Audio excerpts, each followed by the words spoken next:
What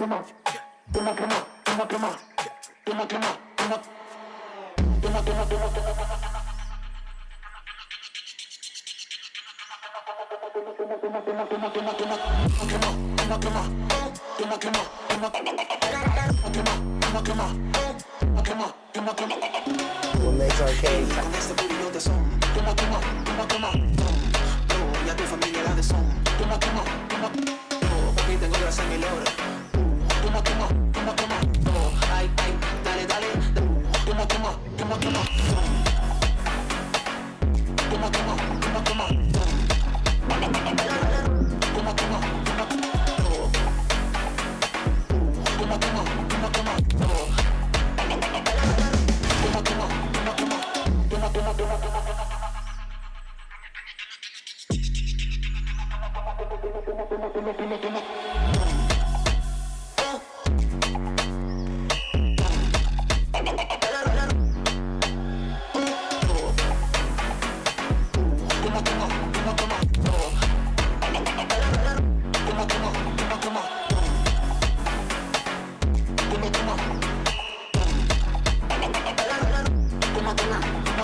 Hello, everybody, and welcome to New York here at Watkins Glen International Speedway. While we're here for the Fast Cash Racing Products Cup Series here, like I said, here at Watkins Glen.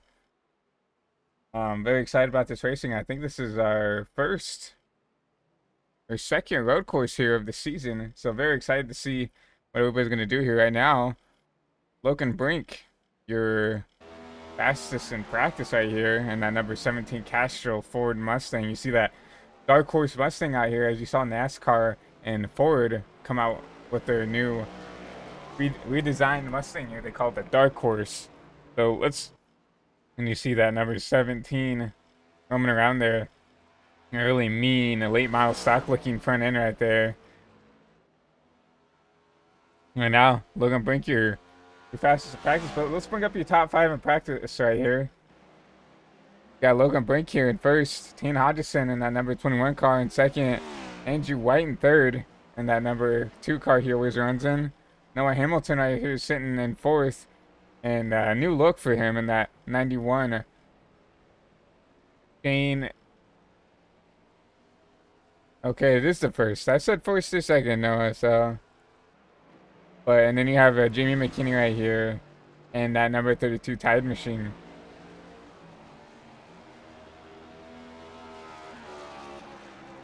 So do we fresh paints? If I can do that real quick for you, Noah. Oh, my apologies. I mean to do that to everybody. We're gonna refresh the paints as team orders right there. See if we can see Noah load in there. I still see the 91. Is what it is. We're gonna go on board with this number 17 as your leader, right? Your fastest in practice here.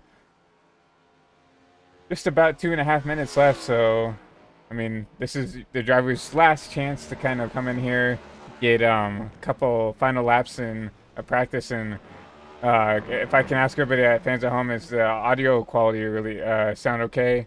Does the sim sound okay? Do I sound too loud? Just let me know, guys. At home, I just had to reset everything on my PC, so just trying to figure out what I can do to help make the experience the best for you guys. We're gonna refresh the paints one more time for Mr. Noah Hamilton. See if that number 24 Byron paint will come up. But like I said, if there's anything I need to do to help the experience of stream go a little bit smoother, just let me know. If my mic's a little bit too loud, if the sim is a little bit too loud, anything like that, just let me know, guys, please.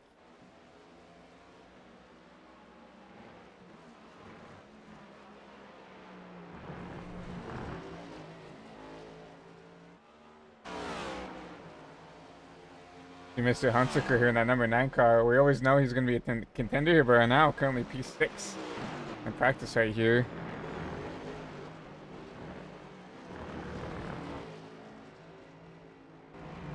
You see Braden going around the carousel right here, trying to get a good exit off, just trying to run laps here, trying to figure out how to get a little bit more speed out of that car.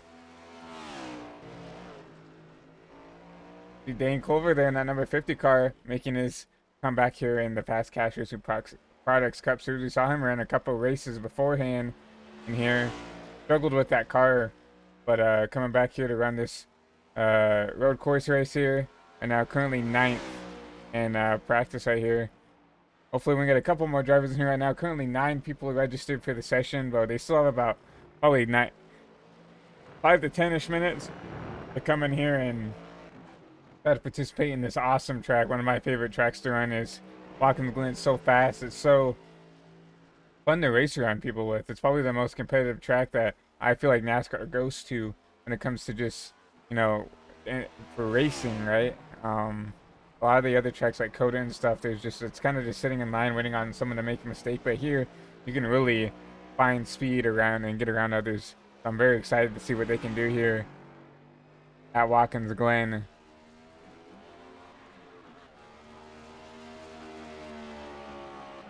But with practice underway there, we're going to see Logan Brink, the fastest in qualifying right there, in that Castrol Ford Mustang right there. See if we can back it up in qualifying and have a good qualifying run here.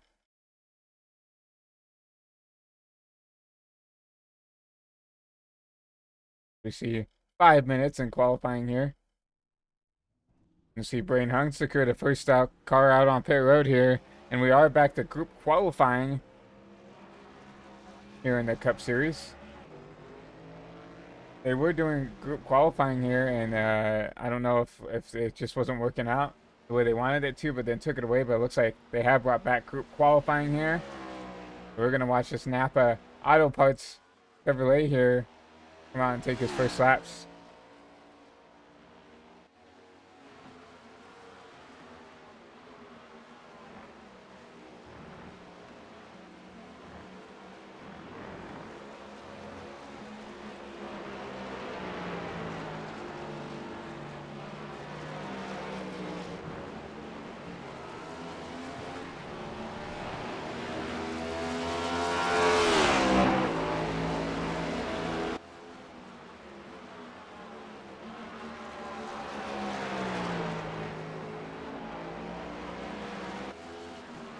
We're going to see Braden right here come around the last corner here. He started his first time lap here. Got to get a good run off here.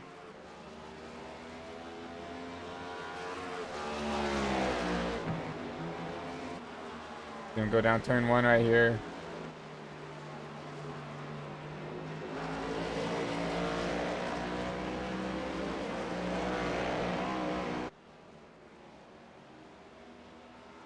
Down through the S's right here. This is a big part where you can gain time and lose time here if you can hit this just right. What's going on, Peter? How are you? Peter also looking to be a co-commentator here sooner or later here in the for High Velocity TV. Peter, I know you're in the Discord. You're more than welcome to come up here and hop in the booth with 3 minutes left in qualifying if you feel like it. If not, you can enjoy the show here. Watkins Glen, really entertaining track for the road courses here.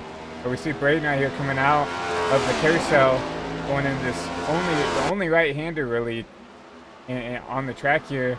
Only left-hander, my apologies.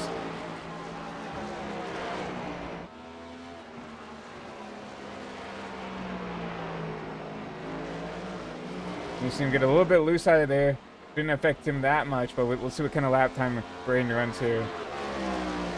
1:13.9, pretty solid lap time right there. You know what, Hamilton's sitting there. We did get his paint loaded up here. But Logan Brink once again showing he's one of the quickest cars in the field right here with a 1:12.6. Over a second faster than Kevin right there, which is probably your league favorite in and out to win and dominate these races. But right now, Logan making his debut in the Fast Cash Racing Products Cup Series, showing that, you know, hey, I got something for this Braden guy, right? So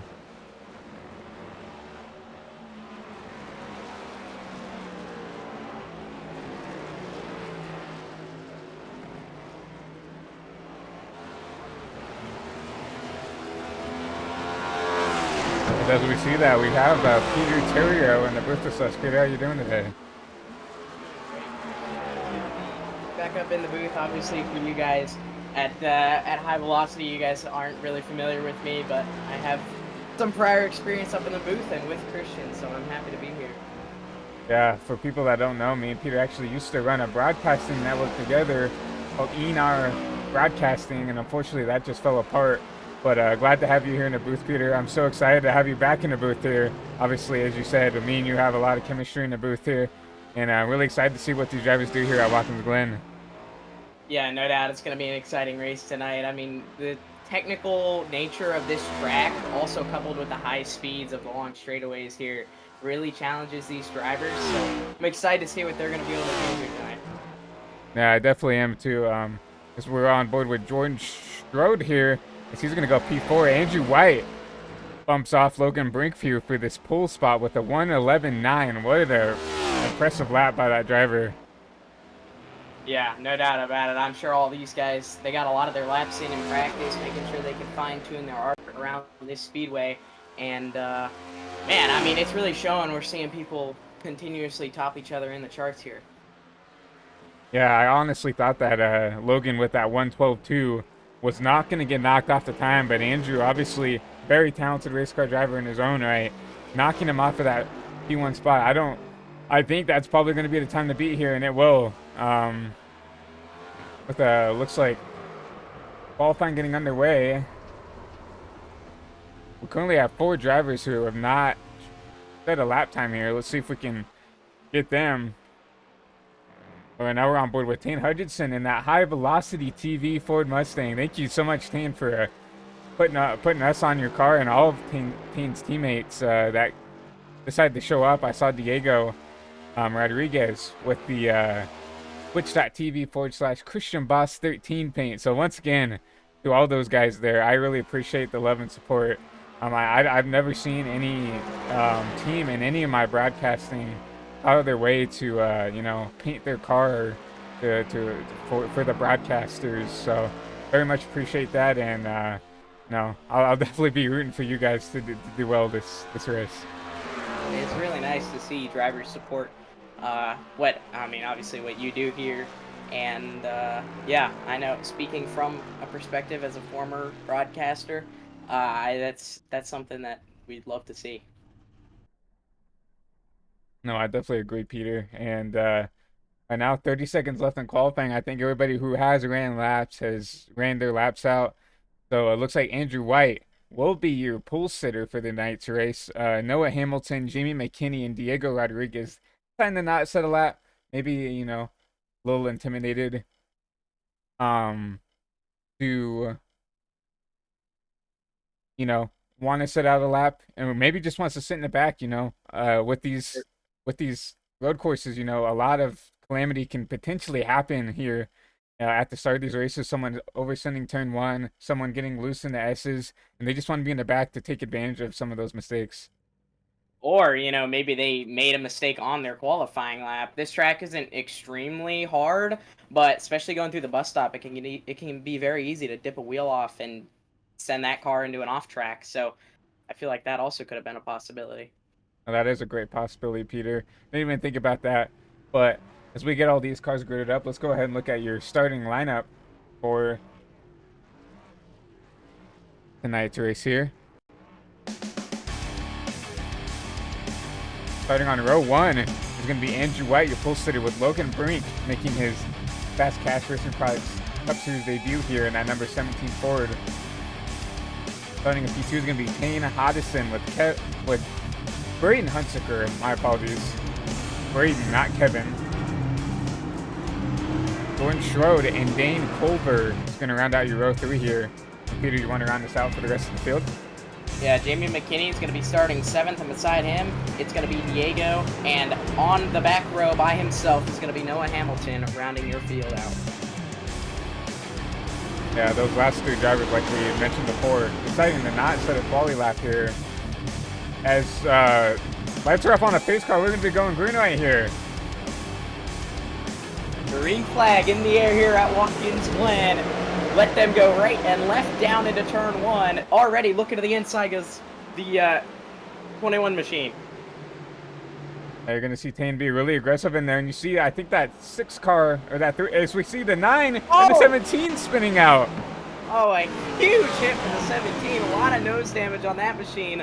Hunsaker also went around, but that car looks to be completely clean. Now just some maybe flat spotted tires. Now let's take a look back and see what happened there.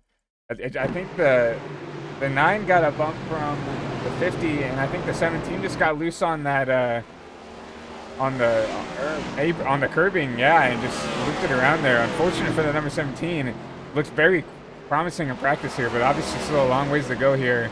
But that's really what Andrew White wanted to see, kind of his only competition, kind of taking himself out there on that first corner.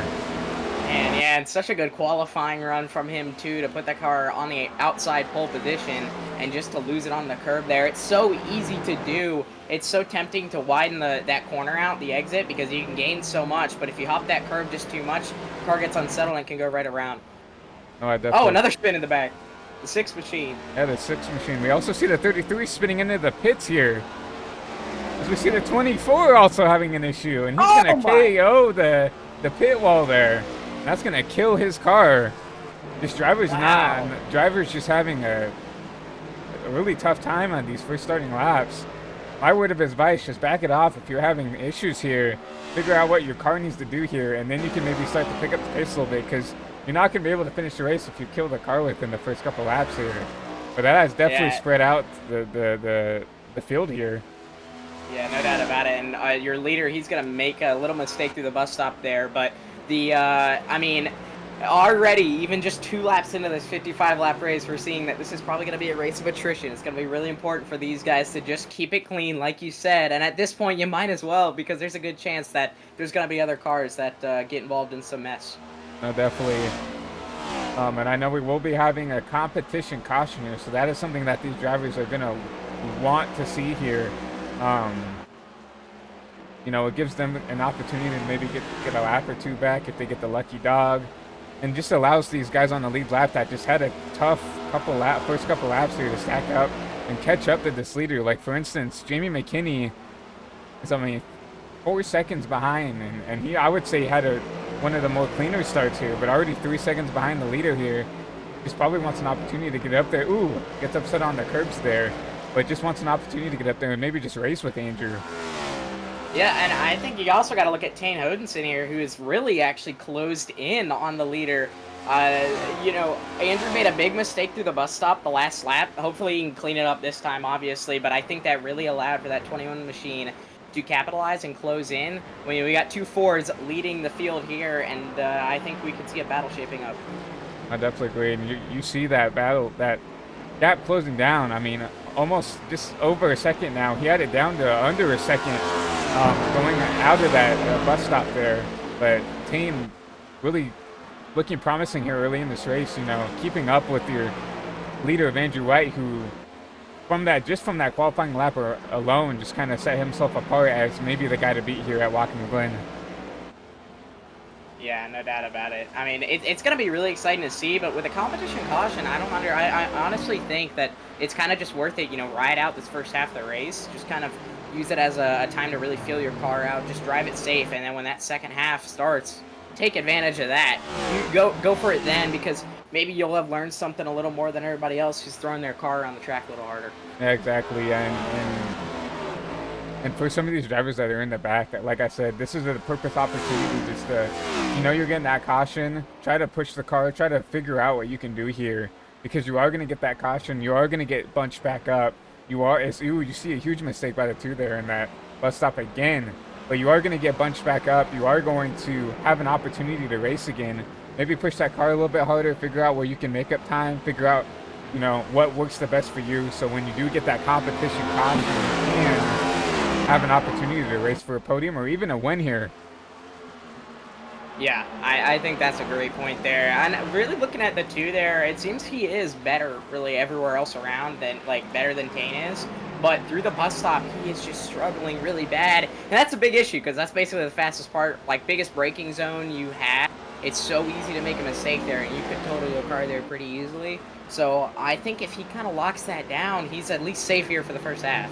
No, I definitely agree. And as you said, that bus stop really, yeah, besides turn 1 where you have to really slow it down to get down into turn 1, is really the only spot where you're braking heavily. And I agree that if Andrew can get that figured out, I feel like he is faster throughout the whole other part of the track here. But and now that is currently your closest battle right now. We do have a semi-close battle for 3rd place here with Logan Brink and Jamie McKinney.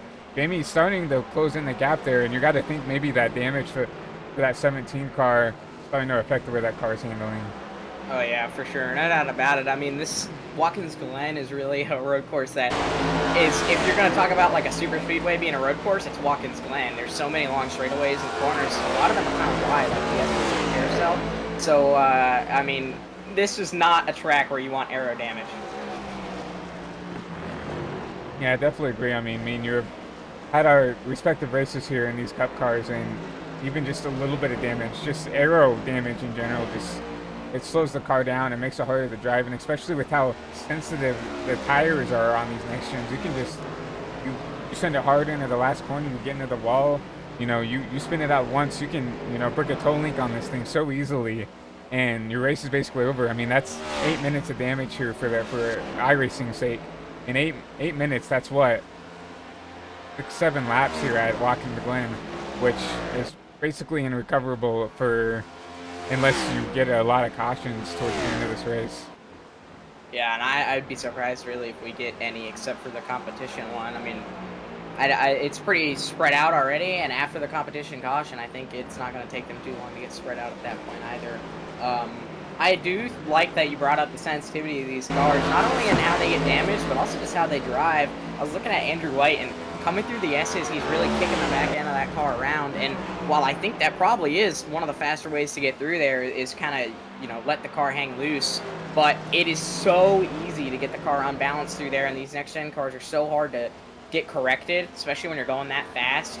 I think that could maybe be an issue, especially as these tires start to wear. No, I definitely didn't even think about that, right? I mean, with these next gens, if you just stepping out just slightly over the edge, it's so easy to overcorrect and swing it out, and it's so hard to predict when you are stepping over edge sometimes. And like I said, with how sensitive the cars are damage-wise, you just overstep it just that little bit. That could potentially be a race under there. But also, you have to think about, you know, I feel like in these next gens, you can push these things a lot harder, especially on these road courses, because I feel like the tire wear is not nearly as bad as you would have it like in an Xfinity car or in a truck or something like that. Yeah, I agree with that for sure. The thinner sidewall on these tires makes it so they don't roll over as much, and you aren't using as much of them. I mean, I was just on board with Andrew White, and he is, I mean, if you watch his wheel, he is absolutely kicking that car sideways any chance he gets. So, especially through the S's and into the bus stop, he's almost turning the opposite way of the corner he's approaching. So, I really wonder how that is going to affect him later on, because even though the tire wear is very minute, the stock cars, they're heavy, they're big, they do wear the tires enough where you might start to feel it. So I'm interested to see how that's going to play out for him.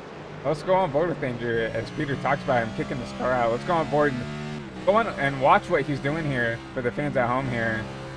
And let's see how he's driving this car.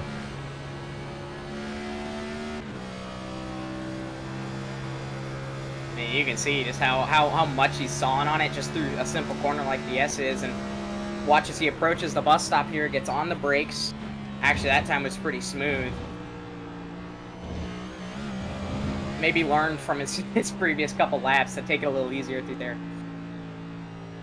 Yeah, definitely, and as Peter mentioned, like, I mean, he is working that car basically. Oh my, wow. what a, I mean, Wow. right on board with him. You're seeing how hard he's working this car to keep this lead away from Tane. Tane still, you know, running consistent laps and keeping it within a second and a half of him. So Tane putting the pressure on and is forcing kind of Andrew to drive this hard. And I'm definitely, like as Peter had said, I'm definitely interested to see what his tires are going to look like towards the end of this run here. Yeah, and I'm wondering if that's why Tane is just kind of sitting back there. Like, he kind of sees this. He sees that Andrew's really using up a lot of his car and maybe waiting in the wings for something to happen. I mean, we saw guys struggle opening lap and put their car in the wall. So, I mean, if I'm Tane, I think that's actually a smart idea, just to wait for him to see what happens here. And if not, you get another caution to catch. You get a guaranteed caution to catch back up. So you might as well play it safe. Definitely. I mean, we see that Tane has the pace, and it seems like he's just not working that car as hard as Andrew, which is impressive in itself, right? Andrew is driving the heck out of that car, and Tane has just been able to just kind of lurk right there, and he's not really pushing his car at all. So impressive by Tane, you know, not having to drive in as deep, not having to work that car. Looks like he's just smooth sailing and just continuing to put the pressure on this number 2 car without having to work the car as hard as this number 2 driver is. Yeah, for sure. And I think the key point there, the smooth sailing, is smooth. I think that's why he's able to keep up. He's so smooth right now. Andrew White, he's struggling. It's like he's in choppy waters. He can't. He really is struggling to keep that wheel stable throughout the corner. I mean, I think that's definitely why he's able to keep up with him. Yeah, they say, you know, smooth is fast all the time. It doesn't even matter. Not only in road and oval, any form of racing, smoother is always going to be faster.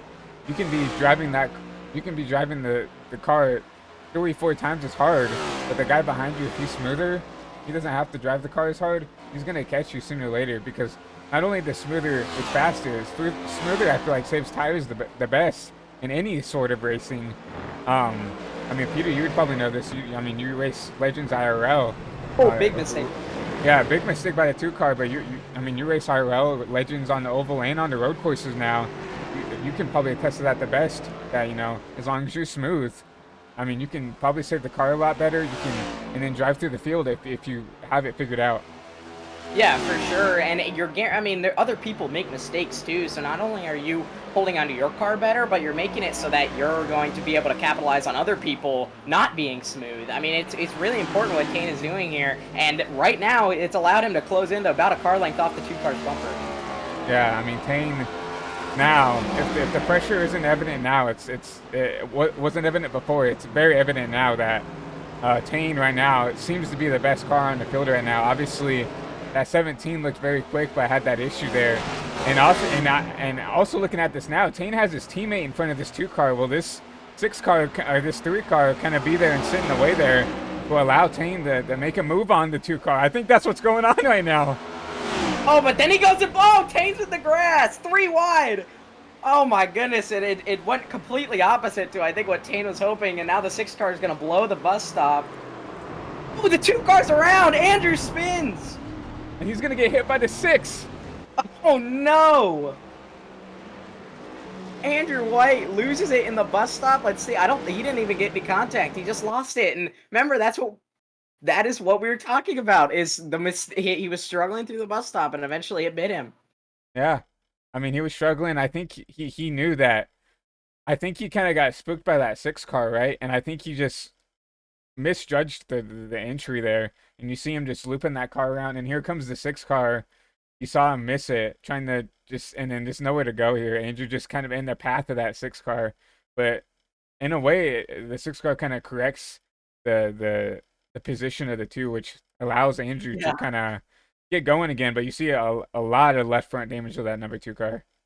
Yeah, and I think, like, even though the 2 car was driving very aggressively and kind of all over the place, he was still, in a rhythm. I mean, at any point, you're really in a rhythm. So when that 6 car blocked him, like you said, or 6 car kind of got in the way, like you said, threw his whole rhythm off. And I think it takes, like, the way he's naturally driving the bus stop, it's, like, a little rough. So I think he was probably concentrating a little more at that section of the track. Got his concentration thrown off, and around that car went. Yeah, and then obviously that's going to hand Payne the lead here. He was catching them, and like I said, just took advantage of that 2 car getting spooked by trying to get around that lap car, and took advantage of them. And good for Tane, right? Checking up for that incident there. I mean, he was so close to just piling into that wreck as well, but got on the brakes there, drove around it, and now he's leading this race. Yeah, and I think it's like literally everything that we have been talking about the last couple laps is like coming into fruition. We were just saying how Tane being smooth, all he needs is for Austin to have, is for Andrew to have a mistake, and that is what happened. He lost it, and now Tane is able to capitalize. So, I mean, definitely smoother being better has kind of showed off right there. I definitely agree. But with 13 out of 55 to complete here, let's go ahead and go through the field here. Obviously, we're looking at Payne out here, your leader. Flawless race right now. Kind of kept that car clean, drove up through the field, and now he's leading this race. You see Andrew just getting caught up in that bus stop incident there. Sitting in P2, still a lot of time for him to, recorrect what he did there. And look at Logan Brink, had that issue on the first corner. You see a lot of that front end damage to that number 70 car up to 3rd place. Jordan Schroed in his Cup debut here for the Fast Cash Racing Products Cup Series, sitting here in 4th. Really good debut, sitting here in 4th. That car looks really clean here. Jamie McKinney already won here previously this season. Sitting here in the top 5. Kevin Hunt, Braden Hunsaker, my apologies, sitting here in P6. Diego, we saw him get tore up there, sitting in pits, and then Dane Culver and Noah Hamilton looks like have decided to park the car for the night. We saw Noah have that huge contact with the start of the pit wall there. And that probably just killed the car. Yeah, I mean that was a huge crash. Definitely starting this race off with a boom, no doubt about that. But I think the motor was blown on that thing, so there was no way that 24 machine was going to be able to really get back out there and still be in contention. So yeah, unfortunate for him that it had to end so early. But that's part of throwing around a 3,000-pound stock car around a road course like this. Definitely, it's so easy to, especially if like I mean, a lot of these oval guys aren't, you know, the road courses aren't their expertise. Like you see a lot of road guys, even past NASCAR drivers like Marcus Ambrose and even like SVG now, who that road courses are their expertise. But a lot of these guys, they come in here run road because they have to, right? They're not going to go out of their way to go do a GT3 fixed race or go do IMSA. They're going to go and do a fixed or C fixed or something like that. So a lot of these guys probably out of their element here. Yeah, the road course ringer is a breed that is dying away, and I definitely agree with you. I mean, honestly, and I know we both had this experience in plenty of the leagues that we've ran in, that a lot of people don't like seeing road courses on a NASCAR schedule just because it's kind of a thing that a lot of people don't practice, and it's just completely way out in left field. Personally, I love a road course on a schedule. I think it's awesome, but it really varies from everybody, but it really is a completely different driving style. I definitely agree. I used to be like as you said, I used to be anti-road course for a long time in a lot of leagues I ran just because I wasn't good. But and I'm still not, I'm not no PC crew winner or anything like that. But I definitely have, being forced to run these road courses that has, encouraged me to go out there and do more road. Me and you both, just completed the 24 hours of Daytona last week or whatever, 1 to 2 weeks ago.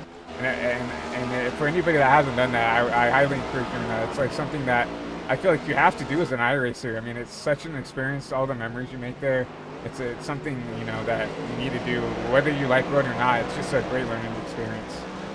Yeah, I mean, it's a really fun event, and it's not even a lot of it. Not even a lot of it is about the racing. It's about just having fun. I mean, me and Christian, we were running in 2 different teams, but we had our own stories to share, and it is an absolutely amazing event, and it will definitely make you want to get better at road. There's no doubt about that. I definitely agree. I mean, what was it, last year, right? Me and Peter did run on a team, and I was definitely the not the fastest guy on the team, to say the least, and it really did encourage me to, dig my heels deep and try to get better, because obviously you're a part of the team when you're doing those types of endurance racing, right? So I mean, it's your part to put the work in and be quick there. You saw the 21, ooh, super sideways going out of that left-hander. Yeah, McKinney's gonna let him by here. That was a scary, scary moment for the 21 there, and yeah, I think, and you can see when you go into a race that is like a NASCAR road race here on iRacing. I mean, you can see all the guys who really have put the work in to practice on the road on the road side of things. And right now, I mean, your top 2 are those, and I think you could maybe even throw Logan Brink in here. I mean, he had a really rough start to the race, and he's worked his way up to 3rd. He's about 4 seconds off of 2nd place, actually off the leader, which is not too bad for how his race started and the damage he has on that machine.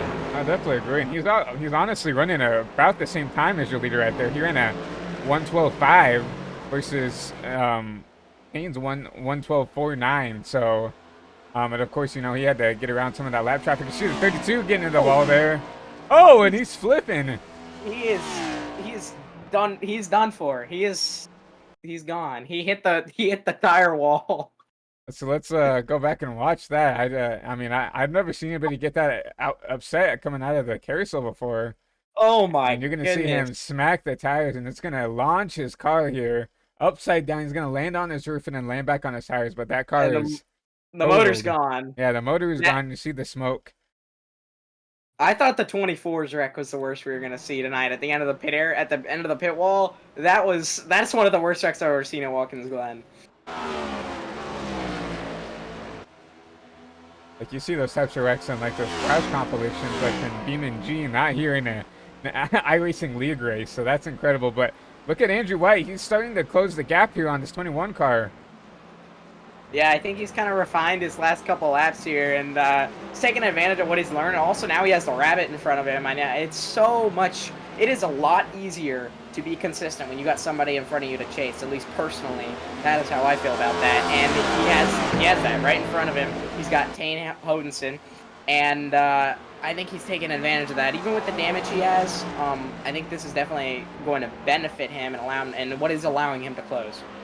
No, I definitely agree that when you have that guy in front of you to chase, it helps you figure out, okay, I can go a little bit deeper into this corner to, gain a little bit of time. I can back off to get a better run out of the corner and stuff. Just because you have that guy as kind of a marker. Like, I think of it almost when you're doing those test sessions by yourself and you have that ghost car, right? To show you, okay, I was a little bit faster here, but I lost time here. This is exactly what Tane is doing for this 2 car, and it's allowing him to pick up time and learn how Tane's running the track, and just learning from Tane of what he needs to do to pick up speed here. But as we see here, under 0.4 of a second here, he's closed the gap down to. Oh yeah, he is closing a huge amount now on Tane, and the roles have been swapped. Now Tane is the one feeling pressure, and as we get closer and closer to that competition caution break, which you're gonna have to remind me what lap it is on. I mean, this really could be shaping up to see who's gonna be able to go back and after that. No, I definitely agree that, and if you have to think about it, this is exactly what Logan wants to see as well, right? If these guys start the battle really hard, it's going to allow him to close the gap down. I mean, he's kept it around at 4-2, 4-3, but it's definitely exactly what he wants to see them is them battling out right here. It looks to see that the caution will be on lap 25, so that we're coming 6 laps to go here till this competition caution. And Austin is less than a car length under braking going into 1. And I think got a better run out of the corner. Tane kind of hopped over the curve there and lost a little bit. And if you look at the times, I mean, Andrew was 3/10 quicker than Tane that last lap by. And the lap before that was even more. So I think Andrew is really going to have something for him here before we get to that caution break. No, I definitely agree. Tane has figured out Andrew has figured out what he needs to do to be faster right now. It's just, but once again, catching him is one thing. Passing him is completely different here at Watkins Glen. Especially with the talented driver like Tane leading this pack. Yeah, and when we saw the pass for the lead, Tane didn't really even have to do anything. Andrew made the mistake, so I bet Andrew's hoping for the same thing. But with his speed, I think that's going to make it a little easier. If the roles were swapped, I think Tane would be in a little bit at the disadvantage. But right now, as we ride on board with the 2 machine, we can see that back bumper, the 21, growing ever bigger out the front windshield. We know. I mean, they know they're getting a caution in 5 laps now, so if they're going to be pushing any time, this is probably the hardest they're going to push right now is coming to these last 5 laps here. They're probably going to be pushing as hard as they're ever going to. Yeah, and you got to look. I know Tane is probably thinking about the beginning of the race. Andrew took advantage of being in the lead from the get-go and drove away with it. The only reason Tane got back past him was because of a lap car and then a mistake from the leader. So I think that Tane both these drivers are looking at this as maybe possibly being the win of the race right here. If you can make it off, because I'm guessing they're probably going to pit at the competition caution. If you can make it off pit road first, then you might be, you're easily in the best position to try and get this one done. You see Tane continuing to go really wide there out of the carousel, but and that just shows that there's not really one line here in these road courses. If you can find whatever you like here and can be fast, you can go anywhere on this track with how wide the surface is here. Yeah, a little bit like a while ago, they repaved all the grass spots there off the edge of where those curbs are, and for a while we didn't have it on iRacing. Now we do, and drivers can fully take advantage of that fresh asphalt out there. And obviously they are, and I'm thinking the 21 Tane, he obviously, like you pointed it out, that he was really pushing it really wide through the after the carousel. And the last time we saw the 2 car do that was when he had a big moment, had to catch the car, almost swapped ends. So maybe he doesn't want to risk that one again. I definitely agree that that's probably what he's doing. I think maybe that Tane realized that Andrew can't go out there or isn't comfortable going out there, so he's now intentionally going out there to give him a spot clear. But you see the 2 underneath the 21 here. He's going to try to take this spot away. 21 goes all the way out to that fresh tarmac. looks to clear the 2 machine, and it's going to do that. You can see the better run he's getting. Now Andrew's going to look to the inside, try to beat him under braking. Tucked back in, decided better of it. Now to the final corner with just, I believe it's going to be 3 at the line until the competition caution. Andrew's going to be trying to get him down into 1. Now it's just a battle of who can beat the other guy under the brake. You see the 21 lock up the tires there. He's definitely starting to feel the pressure here, and the 2's going to try to look underneath him into the S's here. Not going to quite get there. Very sketchy spot to try to pass. I think it was kind of a good thing they didn't end up getting side by side. The 2 car got really sideways through the second S there. Had to catch that, and now has allowed Payne to pull out a couple more car lengths on him.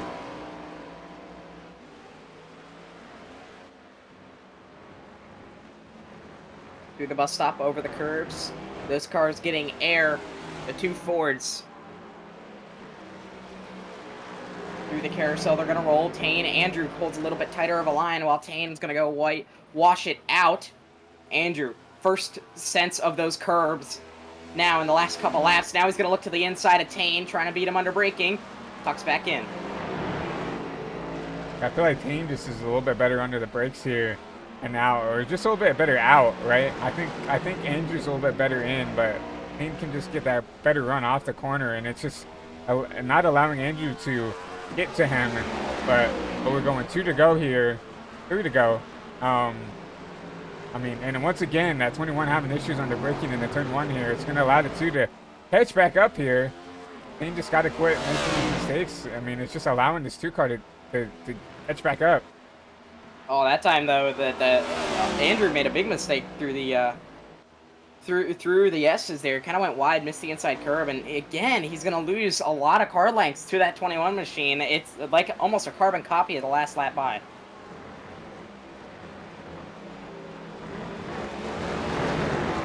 You see the 21 doing a really good job of just getting that car straightened out of the bus stop here, but the 2 looking underneath the 21 once again, trying to find any room he can to stick that nose underneath there.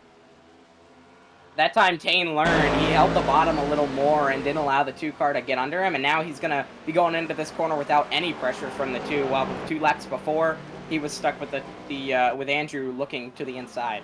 Yeah. So this is 1 to go until the end of the stage? I believe they're going to finish out this lap 25, and then, yes. So this will be the last lap here. And then we'll get this competition caution. So if Andrew's going to do anything, he's going to try to pull out the stops here. You're gonna see around him, the outside. Yeah, you saw him looking around the outside. No, I mean, you got side by side with them, but I mean, he just had the better corner here. Let's see if he puts the bumper in him.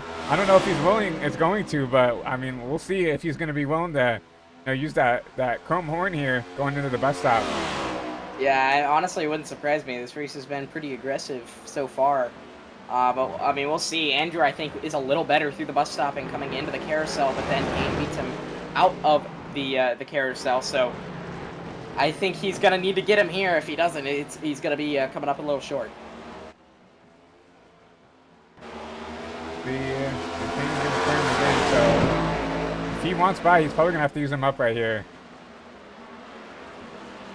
Andrew looks under braking, doesn't really gain anything. The car looks a little bit unstable. Final chance into the final corner. And out of there, Payne is going to be leading, coming to the competition. Yellow. Andrew's going to be in second.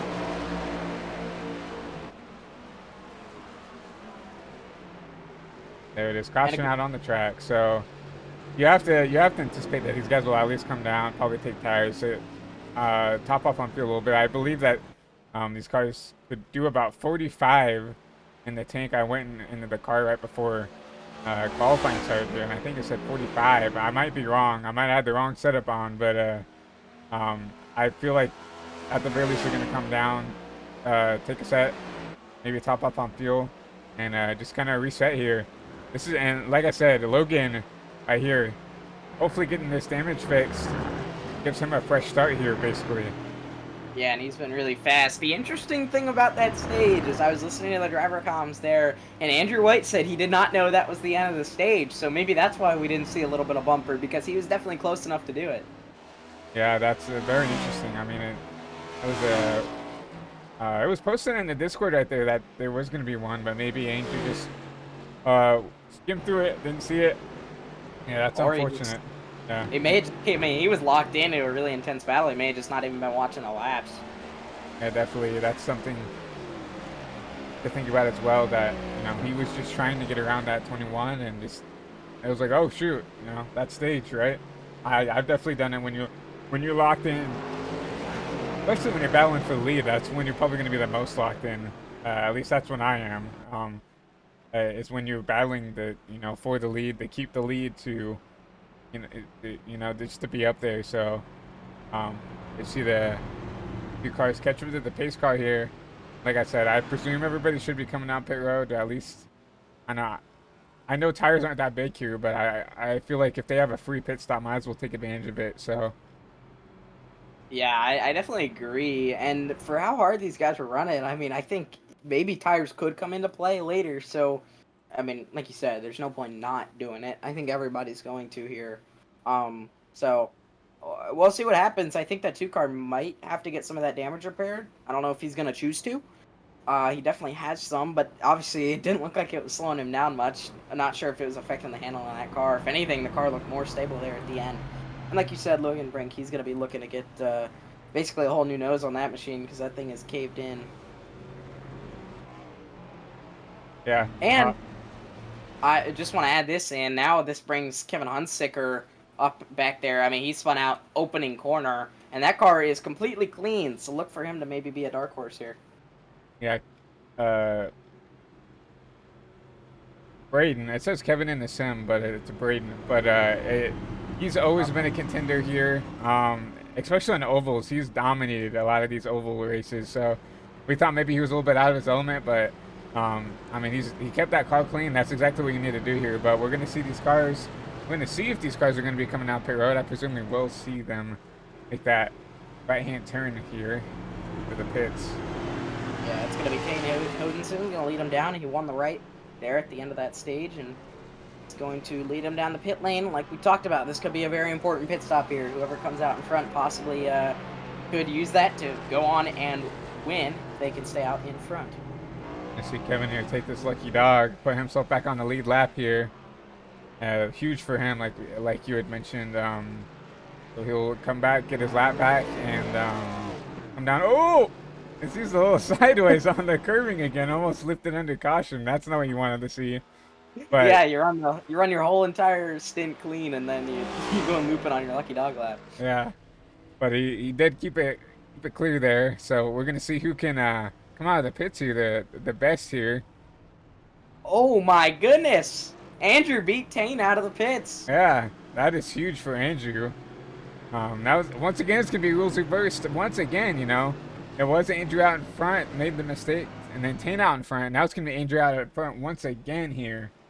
So now Andrew's gonna be the mouse on the string instead of Tane. Yeah, this one's gonna be very interesting because that basically took away all the work Andrew had to do to get past Tane. It was, we were kind of thinking we might see that battle to just basically restart at the or like continue when the stage caution ended, but now obviously that changes everything. We're basically reverted, like you said, back to the start of this one. The only difference is that Logan Brink is not up on the outside pole position because he's getting that car repaired. And actually, the front end looks pretty good on that thing. Yeah, it looks almost brand new here, but that will give Jordan Strode this third place spot right here. I mean, he's kept that car clean too. I don't think he has the pace that these leaders do, but at least at this time. But track position always wins here, right? If you're just up there in the top 5, top 3, and they wreck, you're right there to take advantage of it. So good for him to keep that car clean, good, and to take advantage of these other guys' mistakes here. Yeah, I mean, we saw how difficult it can be when they're double file going into turn 1. So I definitely think he's in a good spot. I think Jordan could really take advantage, especially if we see, I mean, obviously Tane and Andrew, they've been racing each other this whole entire race. It could all come to a head here in turn 1 on the restart, and that could just give Jordan and Logan the opportunities to go fight it out. No, definitely. Like I said, Logan, I think is going to come out here P4. Kevin, obviously, is going to be a lucky dog, going to restart. on the tail end of this pack here, getting his lap back. And then Jamie, of course, in the pits here, are destroyed after that contact with the tires coming out of the carousel there. Diego's still sitting in there with that damage there. Yeah, I don't know how big a wreck you guys have seen this season, but I would say that has to be up there at least. The Jamie's wreck. No, that is definitely up there. I think the only comparison we had is maybe the ARCA series debut here over at twitch.tv/and Jeffrey Trust channel. There, well, actually, that was on my channel. I forgot. Jeff had some computer issues that race, so I ended up having to broadcast that. But there were some gnarly wrecks in that debut race at Daytona, as there always are at Daytona. But yeah, when it comes to the Cup Series, I think that is probably the wreck of the season right now. Yeah, I mean that's wow. That one's really big. I mean, and just thinking back on it, I'm not gonna like just. It kind of surprises me every time because you don't really see a car go flying at a road course, except unless it's Sonoma and you like hit the jump on purpose. But I mean, man, freaking crazy. Oh, I definitely agree. And what's up, John? How you doing, man? Yeah. But lights are off on the pace car here. So we will be going green this time, I believe. Going through the carousel here. That's a cool shot. Go forward wide, kind of. Everybody trying to warm up their tires, get this car prepared. But Kevin Hunsaker should be catching up to this pack in time here, hopefully. Or Braden. Here he is coming out of the carousel here. Should be caught up in time. Perfect timing here. I think he will get there, no problem. And we're going to get ready to bring this pack back to green flag racing with only, about 21 laps left. Actually, no, like 25 laps left, right? Yeah. 25 laps left. His car's in. We're going to hand this race back over to Andrew White. We're back green. White gets away clean. Tane as well. They're going to be kind of side-by-side going into the corner, but actually Andrew's going to kind of get ahead, and that's going to allow Tane to slot into second. Very clean that time through. Everybody keeps the car four wheels going straight. Single file going through the S's there. That's exactly what really everybody needed to do there, because you cannot go side-by-side here in S's and expect to not lose time. So, but here comes Logan right here. I mean, he is... I mean, he's got a clean car, and he's already right up near the back bumper of that 21 car. Yeah, he's looking to prove what he couldn't in the first half of this Andrew White! Oh, and he's going to hit the wall, too! Way off, and the damage that he may have gotten repaired is right back on that car, and even more. And now he's got a lot of ground to make up. Yeah, if it's not go time now, if it wasn't go time before, it's go time now. I mean, he's, what, 7 seconds and growing now to this leader now, and that's once again Tane Hodgson going to take this lead back by just keeping that car clean. And now the race is on for the lead between the 17 and the 21. Now another forwarder making his way back up to the front. Yeah, I think Tane got some deja vu there. Last time he got the lead, it was because Andrew wrecked in the bus stop. And man, wow, how about that? Tane's going to take advantage. Now Logan Brink's going to try and prove himself forward, back up front, but one of them is swapped out for another. And then after that, it's two Chevys falling in behind. Honestly, Kevin doing a pretty decent job keeping up with these guys. Obviously, these two are going to start that battle it out here pretty soon here. I think the 17 has a little bit more pace right now than the 21. We'll see if he makes a move down here into the bus stop. Good run through the S's there for Logan Brink. Backs up his entry to the bus stop a little more there than Tane Hodgson did. And is going to try to maximize the exit as he looks to the inside, gets his nose cut off. Tane shuts the door, says no way. Now, who can get the better exit? You see Tane go wide here like he has all race here. Now 17's actually going to get side by side here. Who can break later? Into the 90-degree left-hander to the outside of the track goes the 17. The 21 of Tane holding on to the outside. Final corner down the front straightaway. It's going to be a drag race. Who's going to lead lap 31? Like he's going to keep it here, just getting a better run off the corner right there. But here comes the number 9 car and the number 33. So with these guys battling it out here.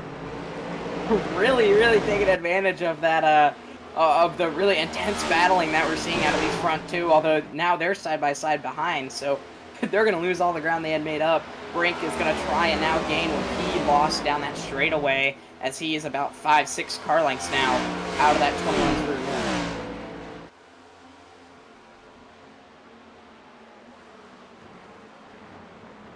The 21 goes to the bus stop here. Good in and out. Good in and out for the 17, the 33. Everybody good in and out to the bus stop right there.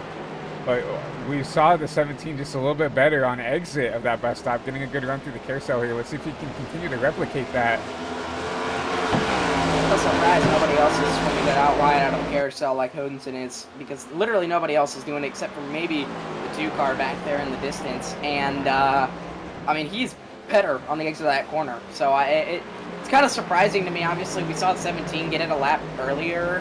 He made up ground doing that, but I think that's because Hodenson had a rough exit. Obviously, it is kind of risky, but I think if you kind of do it like Tane is, he's doing it very efficiently, and it's gaining him time.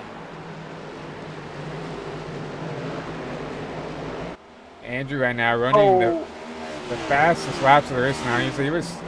He did a 12-1 right there compared to Tane's 12-2, so he's definitely pushing that car. He's trying to make up this time he gave up here. But here comes the 17. Brink. Wow. Oh, and Tane's going to dip 2 wheels off there. Brink's going to go side by side with him into the bus stop. This can get sketchy. Tane's going to give it up. New leader, Logan Brink, for the first time today, he goes wide. Keeps it off the 33, and good for him to, give that 33 room. He could have, if he took it the way he probably wanted to, he would have probably cleaned out that number 33 Chevy. But, deja vu once again for Tane, right? Lost it in the bus stop, got it right back from a mistake by the driver in front. Yeah, Tane's none of his lead changes have actually been a pass by him.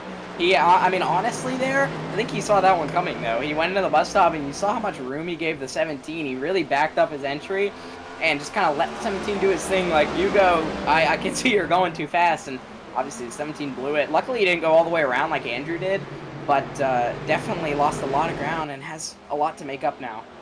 To the 17 going side by side with the 33 right here. I think we know the 17 is probably a top 3 car here. If we see the 9, try to get underneath the 33 here.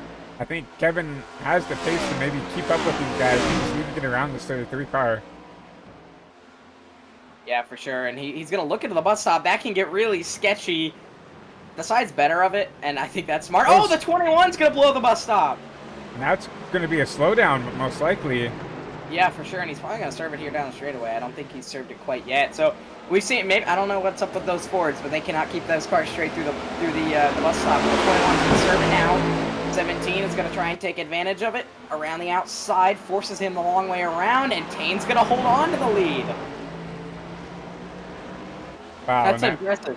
That is very impressive, and look at it. I mean, that has brought everybody back into the picture here. You see the 33 and the 17 side by side for P2.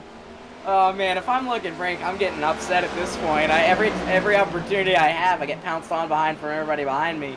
And man, now he's gonna have to do. It's literally like a carbon copy of the last lap. Now he's really in the thick of it, and that's gonna allow Tane to pull away. This is exactly what he wants to see. Yeah, Tane with almost a little over a second gap here. But not only does Tane want to see this, I think Andrew Wright wants to see this battling, because it's allowing him to still run fast laps. I mean, he's been the fastest that since his mistake here, trying to push that car as hard as he can. He ran in a 1:11.9 last lap. That's like literally that last lap by, he was literally 3 thousandths off of his fastest lap of the race. He is cooking. Yeah, I know, that was 2 seconds faster than your leader there. So, did you see? Oh, the 33 upset there. Oh, again. Oh, man. 3 wide going into the penultimate corner here. Wow, they are just absolutely throwing haymakers back here, and Tane is taking full advantage of this. Oh, no! Oh, my goodness. 3 of them go around. Huge crash. That is insane. Logan goes hard into the wall. That motor is almost blown. Smoke billowing out of that machine. And he's going to take that car down pit road. There's nothing else he can do. That is unfortunate. I mean, very, very quick this race, and just, I mean, that's hard racing right there, in my opinion. Just they were all going for the same spot there, and just all got together into that. So Yeah, it's so difficult. You know, Logan dipped it off track and then was trying to come back on, and the 33 was there, and they make contact. Very hard hit for both the 17 and the 9. I mean, all three of those guys were doing a great job doing what they were doing. They were holding on phenomenally, and it's so unfortunate to see it go like to see it end like that for them. yeah, take a look at this one more time. You see the 33 dipping into the grass, going in on the straight after that carousel. And we're just gonna see all these guys just going for right here. See the 9 get underneath the 33 car right here, and I think 17 just kind of gets it upset. No, it looks like the 33 comes up into the 17, and it just tags the 9 when he gets upset. So really, 17 didn't really do anything, and the 9 was just there. Bad, wrong place, wrong time. And you're gonna see Andrew White slip around these guys, and as we see now, Andrew White P2. He was last lap by. He was 5.1 seconds off. This time by at the line, he was 3.4. He is extremely fast right now, and I think he's easily going to get there before the end of this one. Yeah, but you have to think once again. I mean, that definitely lit a fire under Andrew right there. But you got to think, is he using this car up too much just to get to Payne once again? Yeah, and he might get there. But that's a good point. He might get there, but when he gets there, is he going to have enough car to actually battle him? Yeah. Because I think Tane, if you're looking at his lap times, it looks like he is just saving his car at this point, making sure he doesn't bin it or anything, and keep the tires clean. So I think when Andrew gets there, he might be able to just pull away if he's got a good enough car under him. Yeah, I mean, that's exactly what Tane needs to do, just manage this gap, manage this race, right? And everybody who was fighting for the lead behind you just wrecked, literally everybody. And now you have Andrew that is forced. I mean, you put Andrew in the spot to where he has to push now to get to you. Obviously, what, 12-ish laps to go here? No, yeah, I don't know, like 15 to go here. So you're forcing Andrew to have to push this car as hard as he can just to even get a chance to race for the win here. So I think Tame's doing exactly what he needs to do, just managing this car here, and hopefully can just pull away when Andrew gets to a spot to where Tame feels like he needs to get away again. Yeah, and you see he's picked it up a little bit, but I think you're making a great point there. And you can see Andrew, he's kind of slowed down as well. He, like we said, he ran 11 a couple laps ago, and now he's running 12.3. So, I mean, still blistering lap time is very quick, but maybe either that car is going away, or he is realizing that the car is going to go away if he doesn't kind of manage his pace a little bit. Yeah. Right now, I mean, he is still, what, a little under a second faster, so he is still catching that 21, but maybe he's just backing off the pace to save that car. And for the end of the race here, I mean, he is still faster. You're gonna a little under half a second still quicker, and I think he's definitely tried to back off the pace here.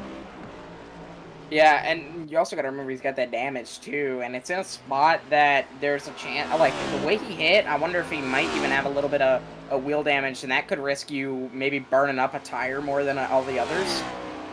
So I think definitely playing it safe would be important. I'm personally riding on board with him, and he looks very tame in how he's driving the car. He's like being smooth, like we talked about earlier, that like smooth is fast, and it looks like he is actually kind of capitalizing on that fact.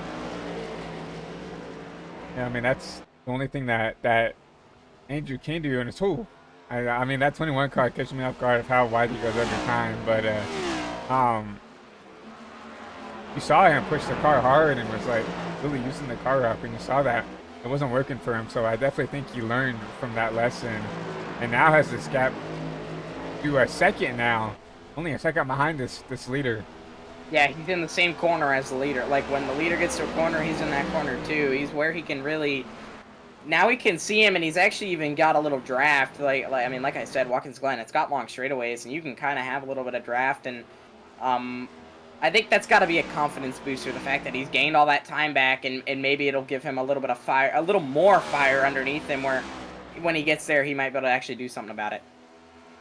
Oh yeah, I mean, and especially with how long some of these straights are here, um, it's going to allow him to, use that draft up out of the carousel onto the front stretch, everything else here. So it's going to allow, him not to use that car up because he does have that draft. So Yeah, it's looking a lot like the end of the stage. I mean, like, really is. These guys we're about to see a replay of what we saw the last 5 or 6 laps of the stage. I think once Andrew's able to get up there, because and remember at that time we saw Andrew kind of struggle to get past Haynes. So look to possibly see that again, or maybe Andrew's learned from that experience before and is going to use use that as leverage to get past Haynes. no, I 100% agree. Right now, I feel like now the driver's seat's back in the Andrew's hands here because, I mean, he's hot.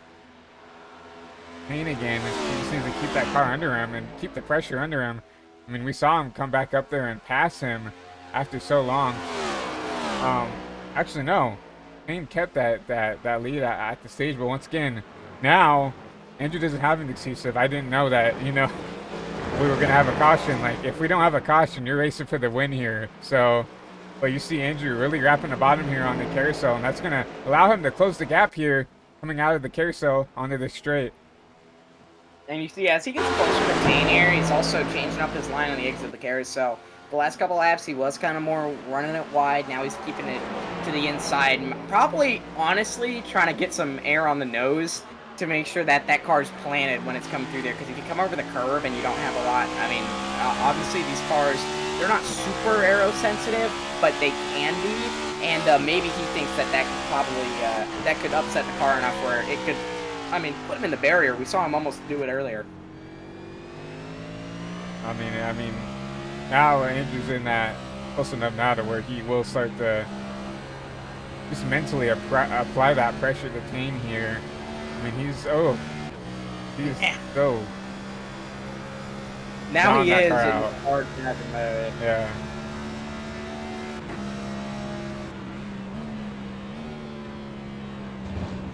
Yeah, and we got the perfectly clean, pristine 21 machine with no damage on it. Also, that rhymed, kind of crazy. And then you got Andrew Wright with, I think 2 of the corners busted off, at least 1, but I think 2 of them. I think the right rear or the left rear has a little bit of damage on it too. But he is pushing so hard, and now he's gonna look to the inside. Gonna cross him over here. Tucked it back in, but maybe, honestly, like, that's a strat right there. Just trying maybe mentally make that 21 think that you're there. Make him mirror drive, so then he maybe makes a mistake. Honestly, I think that's really smart of Andrew to do right here, as he clips the wall. Like, there's no point in pushing it really hard at the moment. You still have around, I don't know, 12 laps to go, 13 laps to go. So just kind of relax, put that mental pressure on him, and hope the 21 makes a mistake, just like Andrew has, and that got the 21 the lead. No, definitely. I mean, especially at these road courses, mental is probably what, a third of the race right there. Just, psyching the guy in front of you out to be like, hey, I'm faster, I'm going to catch you, just to force him the mistake here. And I think, Tane has done a good job, keeping that out of it, keeping that mental part of it out of the race, and just trying to be smooth and connecting these corners really well together. But in my opinion, when it comes to road racing, just the mental aspect is so much, because you look in that mirror once, just like, oh shoot, is he coming? And you can, miss the corner, right? So, and I think Andrew's doing a really good job of using that mental aspect to his advantage right here, because he's going to close back in going into the final corner here. Yeah, it's so important to be focused, and like you said, you look in the mirror once, and then all of a sudden your braking point is behind you, and then you're like, well, that's your whole corner. You can't fix it from that point forward. So, that's really what Andrew's trying to do right here, and we saw Tane do it earlier. Andrew had a lot of mental pressure on him earlier, and I think honestly that's probably where you end up making those mistakes like that, and simple mistakes where like wow, as he clips the wall coming through the S's, that's a scary part to go sideways. No, that is probably the scary spot to get upset here, besides maybe the bus stop. And he's already had his fair share of having an issue in the bus stop. But NWS is, of how awkward that part of the track is with when it comes to just having to weight shift the car to get the car to run the way you want. If you get that car got out, I mean, you've seen like the big ones even in real life happen in the S's right there. So Yeah, the car is so floaty through there because there's so much weight change, and I mean the car's just moving around so much. They're going so fast, and it really can upset the car a lot. As Andrew is actually now going to close in on the 21. We saw a little bit of a mistake there from Tane coming through the penultimate corner, and Andrew now within a car length. Also, Diego's back out on the track, and he just spun out in the S's. There he is. He's got it back going. He's got it back going. And that X team for the Twitch fam, I guess you want to call it that. Yeah, you see him getting it going again, but definitely not the race Diego wanted. I mean, he's not even going to try to attempt the chicane here. With the leaders coming, I don't blame him. He doesn't want another repeat of what happened the last time they caught him. So he's just going to park it there, and we're going to go back to this race for the lead. Yeah, remember when I said a couple laps ago that this was going to be a replay of what we saw before the end of the stage break? It literally is. I mean, we're seeing the exact same things. Bumper to bumper. Wow, the crossover from Andrew. Yeah, I think Tane kind of upset his car coming back on over that rumble strip there, and it really yawed that car out, and he had to kind of get out of it, and it allowed Andrew to get his nose in there. Couldn't do anything with it, but, I mean, he's definitely still there and showing the pressure, showing him that, like, you make one mess up, I'm probably going to take this away from you. He's so lucky that Andrew was not on his quarter panel when he made that mistake, because that could have really easily put his car in the barrier. I mean, he got super sideways and really didn't have much control of it as it came across the track, so got very lucky there. But Andrew continuing to be about a car length off, but he loses ground through the S's. Yeah, that car just like the first S. Yeah, that car just hasn't been settled all race there in the S's. You literally see, it almost looks like the car is crab walking because it's so yawed out there. You see the 21 blink out there. Looks like he's okay now, but yeah, I definitely agree that Tane is lucky that he wasn't at his quarter panel, and also I feel like Andrew's lucky too, because especially with how easy it is to lose control in these next gens. If you X Tane there, he's probably going with Tane into that wall. So if that would have happened, that could have potentially ended both their races and handed a win to, the 33 or the 9 here. Actually, yeah, the 9, 2 laps down. I don't know what happened to Braden again. Lots of damage to that left front. Hasn't been able to get a handle on that car all race. And to the inside goes Andrew into turn 1. I know you guys didn't get to see it on the broadcast, but he did make a move and then decided he couldn't quite make it work. Tane is doing a phenomenal defensive driving right here. Like, this is a skill that really is important, especially if you're going to lead a lot. Tane is doing it great. It's so important to be defensive as the car steps out through the exit guesses. Andrew's going to try and look, thinks better of it going into the bus stop. Andrew knew what it... Andrew... oh, it's Tane. Oh! And Andrew's going to miss it, and that's going to be a penalty. Yeah, it looks like Tane had a mistake in it. Andrew had nothing he could do but just back out. I think him backing out kind of tightened that car up, and it did not want to turn out of that bus stop there, and that's a huge issue for that 2 car. I mean, nothing he could have done. It's just kind of a reactionary thing. But I mean, 8 laps to go. That's a long time to come up and catch him. I honestly believe Tane has a little bit more pace. I mean, Andrew has a little bit more pace than Tane, but once again, as we've said once, if I've said it once, I've said it a million times. It's one thing to get to him; it's another to pass. And Tane's done a phenomenal job, defending this lead since he's gotten it back. Yeah, I think that's where, Andrew's really realizing how important it probably was if he doesn't make that mistake earlier where he spins out from bus stop at the beginning of this run because of how good Tane is at defensive driving. I mean, he's really showing that he has a lot of skill in that. And like I said, right before they started that battle in the bus stop a lap ago, like, it is so important to have that, especially on road courses. I know it has its place on oval. Obviously, you got to be defensive, but on road courses, it's a little more difficult because there's a lot of other lines like present in the moment. On ovals, a lot of the time the line changes throughout the race, the preferred line. But in the road, I mean, we're seeing these guys use a bunch of different lines, and for Tane to be able to hold on and run the one that is going to keep Andrew behind him the most, like perfectly, he's doing a really good job of that.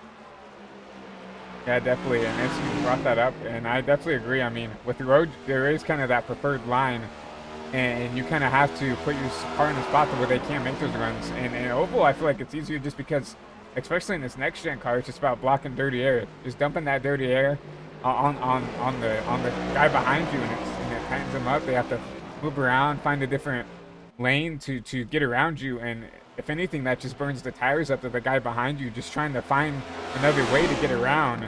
But on the road courses, like you said, you kind of have to be way more precise in where you place your car to keep this lead and to defend. Yeah, but you do got to remember, as we were bringing that up, you do got to remember that basically, I mean, we got stock cars here. The ultimate defense to defensive driving is the bump and run, and I think there definitely could be a possibility of seeing that here tonight. No, I mean Andrew, well, he came back from. Oh, is he gonna go inside once again? I feel like he's almost counteracted that high line that Tane is found that he likes here. And he's, getting underneath him here, and they're going to be side by side going out of the last turn here, and they're going to still be side by side going to the line here. Andrew's going to actually beat him to the line. He's going to lead his first lap in a while, and going to try and beat him down into the one. Tane drives it down deep there, side by side up. Actually going to really not use much of the curb. Still continuing now into the S's. This could get sketchy, folks. Andrew tucks in. You know, Andrew hated to do that. That was his opportunity to get around him, and we've documented throughout the race his struggles into the S's here. And, he hated having to give that up, but he's still there. Obviously, like I documented before, like I think he's figured out a way to counteract Tane going really wide out of the carousel here, and he's been able to keep up with them. Ooh, they're both sideways coming out of the carousel. Yeah, and you hope that like a lap ago was not your best shot. You hope it wasn't, because if you're looking back on it afterwards and you don't get him, then you're going to be kicking yourself that you didn't take better advantage of that. I don't think it's going to be, because he is extremely fast and he still has the nose of that machine to make a move. But, man, it really, obviously, I mean, you said it's so unfortunate that he had to back out of that one. He's got his nose in there now. He's going to have the preferred line going down here under this right-hander going into turn one here. He's going to lock up and spin out. No! No, Andrew's going to loop it. And that's such a heartbreak for him. That was his one opportunity, and it just looks like he got excited, right? And just oversent turn one, gotten it, and doored the 21, and especially in these next gens, when you door someone, usually you're the one that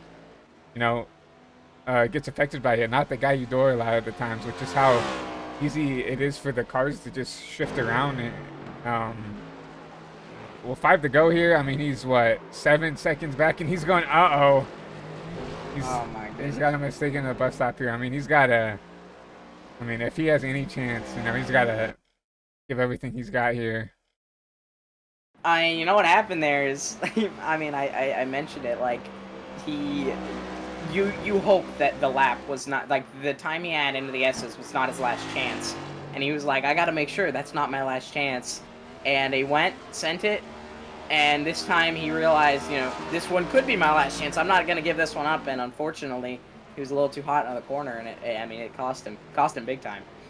Yeah, now he's 7-8 seconds behind now. With 4 to go here, he's gonna have to do God's work to get up there or hope for a caution. But with only 4 cars on the track, I don't think we're going to be getting one, unless maybe Tane wrecks it out or something like that. I think we would have, if we were going to get one, it would have been one like we had those 3 wreck going into the final corner. I think right now there's almost no way, but he's going to need Tane, I think, to have a mistake for sure. Yeah, and asking Tane to make a mistake is and he's been pretty much perfect the whole race. Has not. I mean, he did have that a couple of mishaps in the bus stop, but besides that, I mean, he's done literally everything perfect to to secure this win, and if anybody really deserves this, I mean, it's Tane. I would have said Andrew if he would have got it, because I mean that would have been one of the best comebacks you've seen. While he was like 8 seconds back, and if he would have came back to win this race, that would have been awesome to see. But I mean, he's got it down to 7 seconds now, but with 3 to go here, I mean, he's gonna have to gain what, 2 seconds a lap. Yeah, and I mean, at this point, Tane is just riding. Like, there's no point in pushing it and risking it. He knows the spots that his car's a little unstable, and he's just not going to push as hard through there. And this race, honestly, I mean, if you look at the people who are where they are, this race is awarding being smooth, like, completely just, like, keeping your nose clean.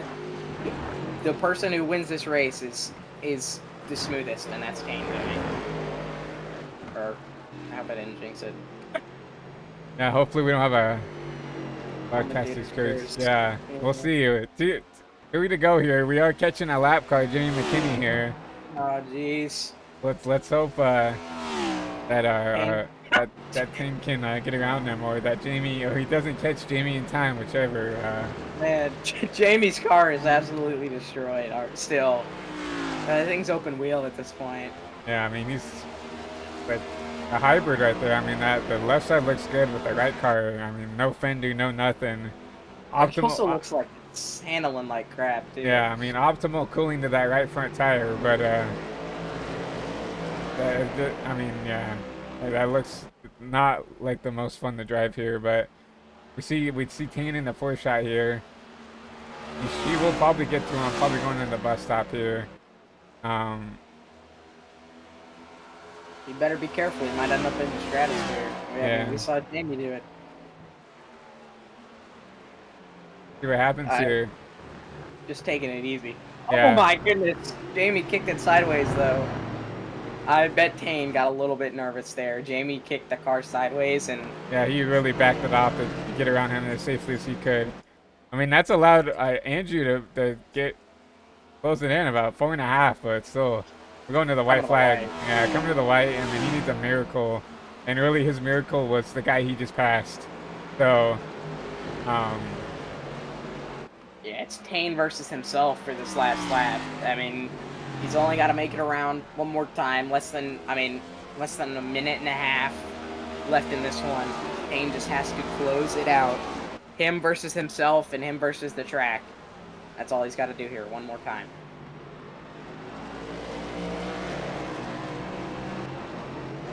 You have to give a clap to this 21 car. I mean, he's done everything perfect. He's kept that car clean, which is, I think, is what won him this race, right? Never really drove the car enough to put himself in the spot to have to catch anybody.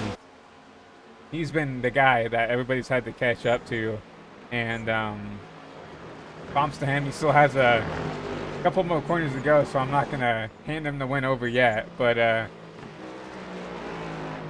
if anything, even if something does happen, he comes on P2, P3. I mean, that's still a hell of an effort by this driver in this 21 car.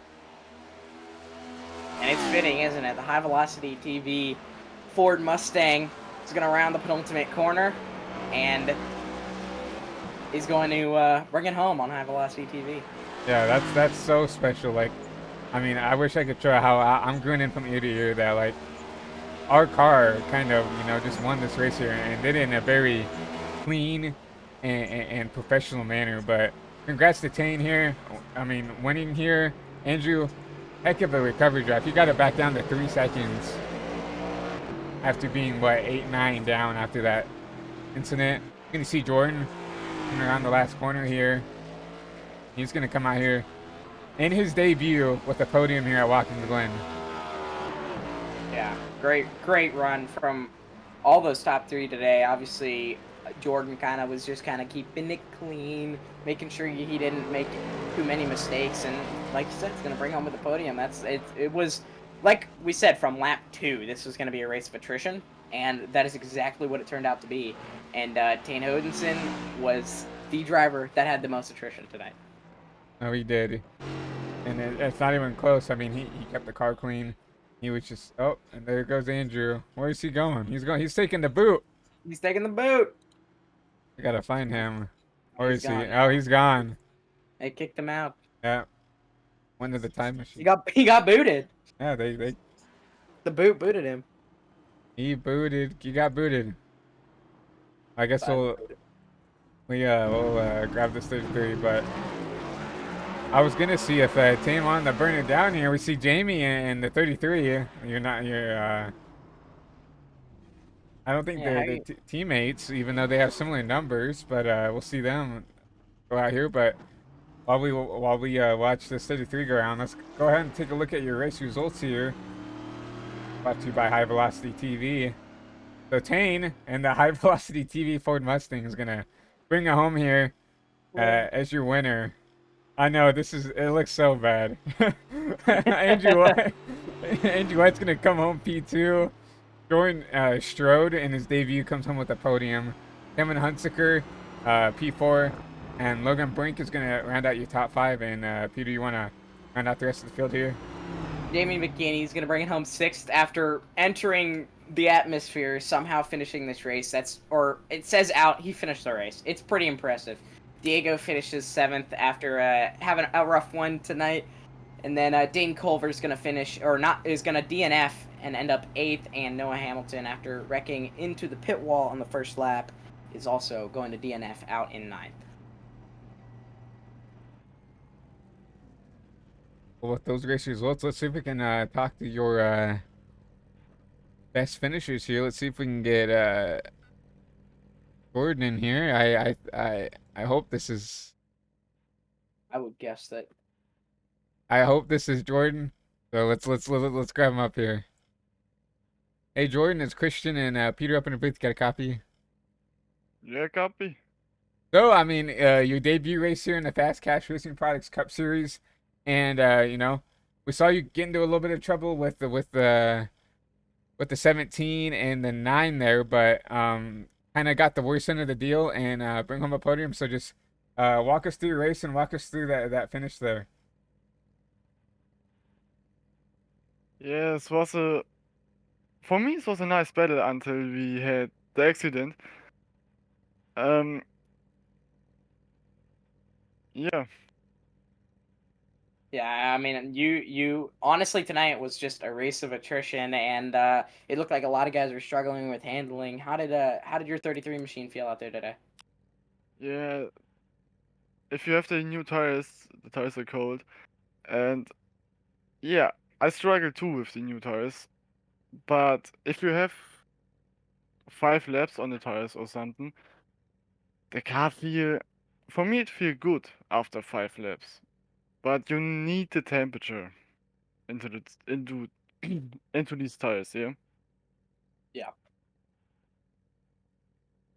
Well, I mean, regardless, you came out here with a podium finish. A phenomenal debut race for anybody, especially here at a road course. But anybody you want to shout out, thank for this 3rd place? Yeah, thanks. Well, that was Jordan right there, your 3rd place finisher in his debut there. But let's see if I don't see Andrew in the chat at all. So we're gonna go ahead and talk to your race winner here of Tane. Hey Tane, it's Christian and Peter up in the booth. You got a copy? Yes, I do. Well, some people are gonna call it rigged, but you brought it home in that high velocity TV Ford. Just you did all the right things right. So just walk us through that race. Walk us through that battle with Andrew and even Logan, and walk us through that finish. Yeah, the battle with Andrew was literally the entire race, whether or not he was within 2 seconds of me, because my tires were just nowhere the entire race. They were either way too cold or way too hot, and I had no grip on one end of the car the whole race. It was a nightmare. But Andrew seemed to have it settled, so at the end I knew I had to keep him behind to have a shot because I knew if he got by at all, he would just drive off into the sunset. So he obviously had tires figured out, and Logan was pretty quick too, but it was his first race, I believe. So he had like insane pace as well. He was fastest in practice, I believe. So Yeah, how obviously tonight you got the lead like twice off of spins in the bus stop from Andrew, and then even another time in the 17 got past you, then blew the bus stop. What was that like? Just kind of like getting that deja vu almost every single time that you fell back to second. yeah, I'm not an oval guy. I'm doing this league just for fun. So I had high expectations for these road races, and I do a lot of endurance racing where I'm known to be clean. So not fast, but clean. And this was one of those races. Everyone around me had issues, and I had my tire issues, but I didn't crash. So that was my number one goal. I had a bit of a moment on lap one in the carousel, but I thought that was going to be the end of it, but it slowed down at the last second. But other than that, it seemed pretty good.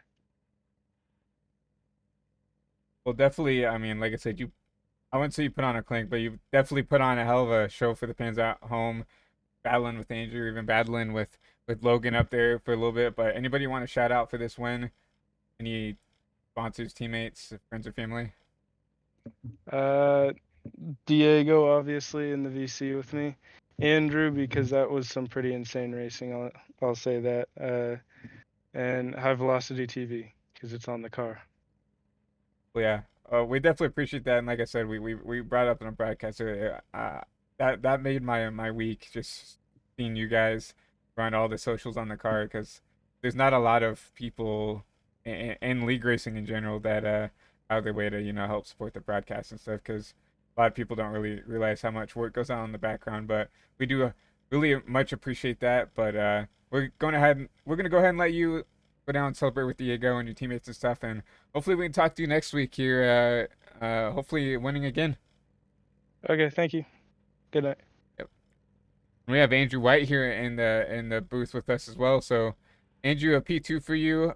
Just walk us through that battle with Tane and just walk us through what you just needed to do to maybe come out here with a win. First off, on that second restart, obviously spun out. I saw them battling up ahead. Caught up, got up to Tane. Obviously, very hard to pass at Watkins Glen. Not very many opportunities. So I try to stay patient, wait for mistakes. With about 10 to go, I was able to get to the inside.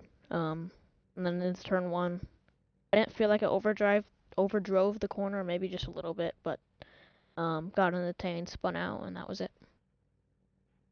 Yeah, I mean, obviously tonight was a race of attrition, but you showed that it wasn't like the only way because you fought back so many times. So what was it like having to fight from it was like 8 seconds back multiple times? I mean, how were you able to do that? Honestly, it was kind of fun trying to catch up because you could tell that you were faster than the rest of the field. But, as you say on here a lot, it's one thing to get to people and different to pass them. We could obviously see it in this race. I was stuck behind Tane for probably half the race trying to pass him.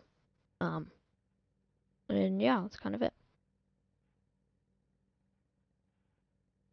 Well, we know you didn't. The P2 is what you didn't want to come home with today. But, everybody always wants to win, especially at these road races. They're so hard to put everything together. But you at the very least you put on a hell of a show for the fans at home. And I know me and Peter were definitely very excited calling this whole race. I mean, you guys put on a hell of a show. But anybody you want to shout out for this P2? Any friends, family, sponsors?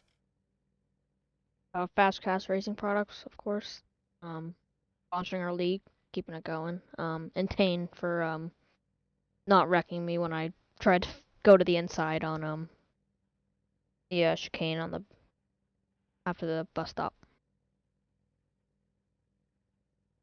Well, definitely, like I said, still a great finish for you. Going to be a really good point stay, but like I said, next week is Charlotte.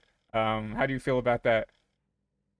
I feel pretty good about Charlotte actually. I know I'm pretty good at Charlotte, so Hopefully, it's not a race like this where I wreck 3 times and finish second when I obviously had the fastest car.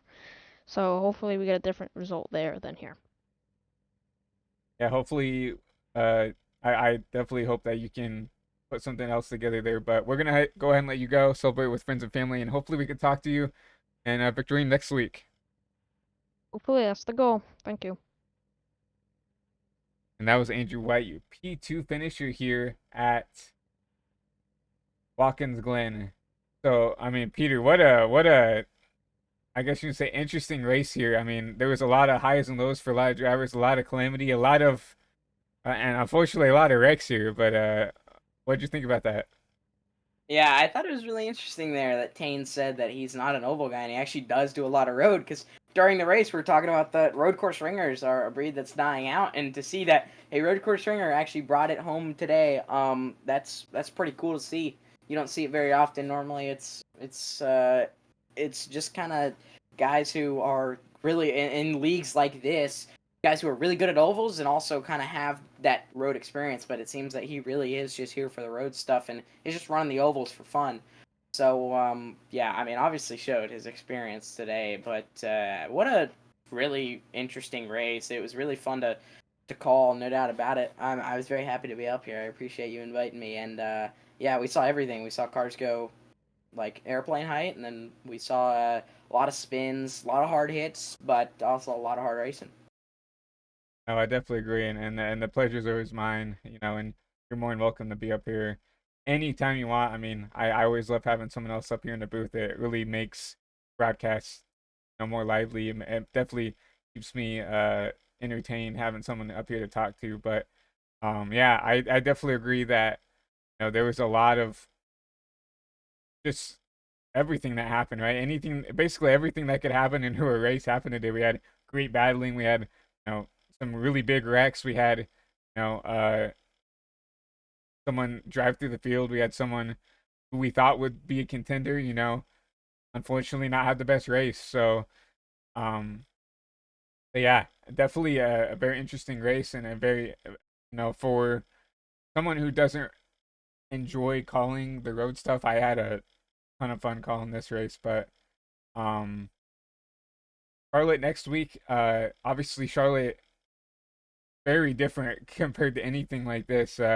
Where I feel like the bottom's going to be the more dominant lane there, where tire saving is going to be extremely important at a racetrack like that, where when it comes to keeping the car under you, keeping the tires under you, and trying to just keep that car under control throughout a whole tire run. Yeah, Charlotte's very fast, mile and a half, and a lot of banking there. And I do think that the top lane could definitely come into play at some point. But I mean, I definitely think wrapping that white line around the bottom, there's a little extra grip actually on that white line. I think guys could take advantage of that. And yeah, I think you're gonna see some great racing next week. No, I definitely agree. But from everybody here at High Velocity TV, we all appreciate you guys for coming out and watching the broadcast. Once again, Peter, thank you for coming up and being a part of this. I had a lot of fun uh, reuniting us two once again up here in the booth, and like I said, it was a lot of fun. But next time you will see us, the High Velocity guys, it will be this next Wednesday over at twitch.tv/Jeffrey Trust for the Fast Cash Racing Products ARCA series. Jeff has been doing a really good job over there with the ARCA series, and I've been going up into the booth when I can to help Jeff out. But from everybody here, from me and Peter up in the booth, I hope you guys have a great rest of your Friday night. Enjoy your guys' weekend, and we'll be back here on Wednesday for some ARCA racing. So from everybody here at High Velocity TV, good night, and have a great rest of your Friday. All right, peace out, everybody.